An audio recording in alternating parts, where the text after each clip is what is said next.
त्यही त नि यतिको चाहिँ हुनु पर्यो क्या आफूलाई माया गर्ने मान्छे यतिको चाहिँ हुनु पर्यो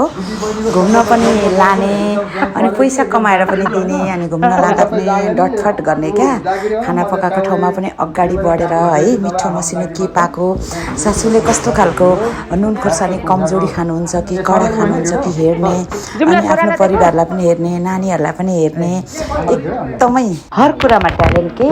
हाम्रो मिस्टर चाहिँ हर कुरामा ट्यालेन्ट हेर्नु न आज चाहिँ हाम्रो बिहान 6 बजी धरानबाट निस्केको घर फ्यामिली एकदमै रमाइलो यात्रा भइरहेछ जसमा लोकल कुखुरा र ढिँडो पनि पाकिरहेछ अनि अर्ग्यानिक तङ्बाहरू पनि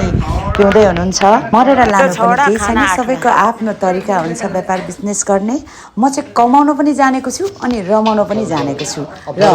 बाइ द वे पसल बन्दै गर्नु पर्यो भने पनि कन्जुसै नगर्ने लिम्बुनीमा पर्छु समय आउँछ हामीलाई पर्खिँदैन भोलि समय रहला हामी नरहेला के थाहा जिन्दगीको के भर जति दुःख गरे पनि कुरा एउटै नै हो मरेर जाँदा आफ्नो शरीरमा लगाएको लुगा पनि काटेर नाङ्गै पठाउँछन् मान्छेहरू कति न कति गर्छन् कति नै कति हुन् कति न कति गर्छु भन्छन् यति धेरै लोभपाप गरेर कमाएको पैसा कसैले पनि सुनको सिरानी लाएर सुत्दैनन् कसैले पनि सुनको धुरी हुँदैन सो त्यही भएर कमाउन साथै रमाउन पनि मैले चाहिँ जानेको छु त्यसमा पनि मेरो एकदमै प्यारी भन्दा प्यारी